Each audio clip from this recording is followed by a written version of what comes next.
आज Doubtnut app download करें। Doubtnut पर अपने सभी गणित, रसायन विज्ञान, भौतिक विज्ञान और जीव विज्ञान के डाउट्स का करो सफाया। बस प्रश्न की फोटो खींचो, एक ही प्रश्न को क्रॉप करो और तुरंत वीडियो सोल्यूशन पाओ। अभी डाउनलोड करें।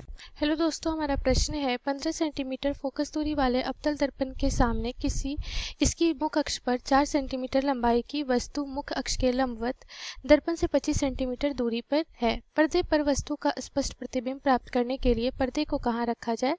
दर्पण द्वारा बने प्रतिबिंब की लंबाई व प्रकृति क्या होगी? ठीक है, तो हमें प्रश्न में बोला जा रहा है कि 15 सेंटीमीटर की क्या है, एक अवतल दर्पण है, ठीक है, जिसकी फोकस दूरी कितनी दी हुई है। मान लेते हैं यहाँ पे एक फोकस है, तो ये दूरी क्या हो जाएगी? फोकस दूरी, ठीक है, इसके ध्रुव से।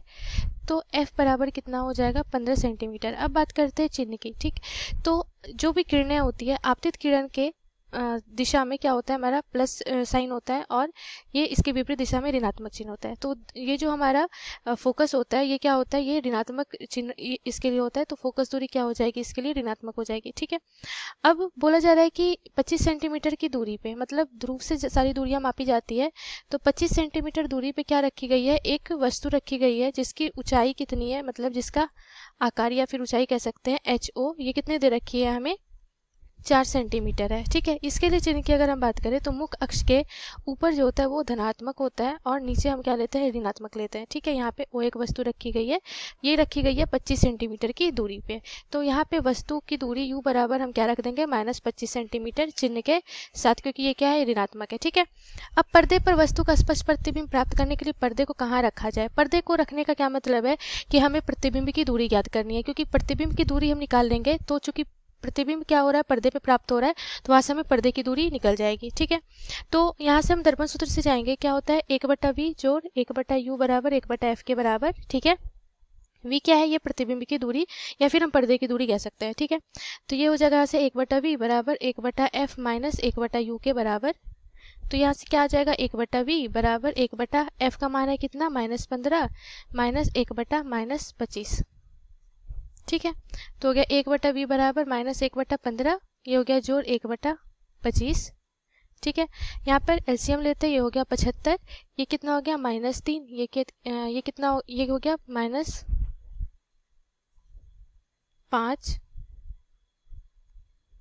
-5 हो गया। ठीक है, और ये क्या हो गया? +3 के बराबर। तो यहाँ से 1/V बराबर आ गया -2/75। ठीक है, तो यहाँ से V बराबर क्या लिखेंगे हम? 75/-2। ठीक है, इसे जब डिवाइड करेंगे तो ये कितना आ जाएगा? ये आ जाएगा 3, मतलब -37.5 सेंटीमीटर के बराबर। तो V कितना ज्ञात हो गया? -37.5 सेंटीमीटर। और यहाँ पे ऋणात्मक चिन्ह क्या स्पष्ट कर रहा है कि जो पर्दे जो हम रखेंगे, पर्दे को भी क्या रखेंगे हम? दर्पण के बाईं तरफ रखेंगे। कितनी दूरी पे? 37.5 सेंटीमीटर की दूरी पे, मतलब इधर कहीं। ठीक है, प्रतिबिंब हमें प्राप्त होगा पर्दे पे। अब देखिए, बोला जा रहा है कि दर्पण द्वारा बने प्रतिबिंब की लंबाई और प्रकृति ज्ञात करने के लिए। तो इसका मतलब क्या है कि यहाँ पे आवर्धन की बात हो रही है कि पर्दे पे प्रतिबिंब कितना गुना अधिक, मतलब ज़्यादा आवर्धित प्राप्त हो रहा है। ठीक है, तो यहाँ पे HO हमें ज्ञात है। ठीक है, तो M बराबर हम जानते हैं कि आवर्धन क्या होता है? M बराबर ये होता है -V/U। ठीक है, और ये किसके बराबर होता है? HI/HO के बराबर, जहाँ पर HI क्या है? प्रतिबिंब की ऊंचाई है और HO क्या है? वस्तु की ऊंचाई है। ठीक है, तो M बराबर यहाँ से क्या रख देते हैं? मान रख देते हैं। तो -V/U क्या हो जाएगा? -37.5/U कितना है? -25 बराबर HI हमें ज्ञात करना है। HO का मान कितना हमें दे रखा है? 4 सेंटीमीटर, ये धनात्मक है।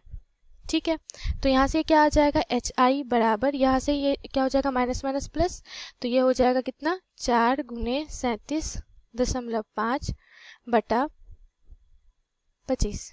ठीक है, तो यहाँ से HI बराबर जब इसे हल करेंगे तो ये आ जाएगा कितना? लगभग 6 के बराबर। ठीक है,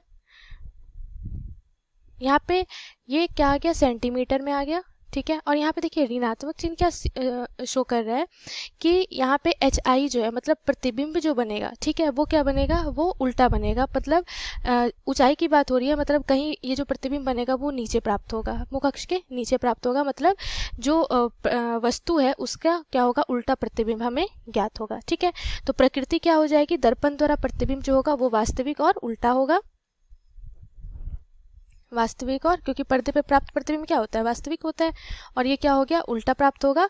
और कितनी ऊंचाई होगी उसकी, ऊंचाई हो जाएगी कितनी, 6 सेंटीमीटर, मतलब आवर्धित प्राप्त होगा।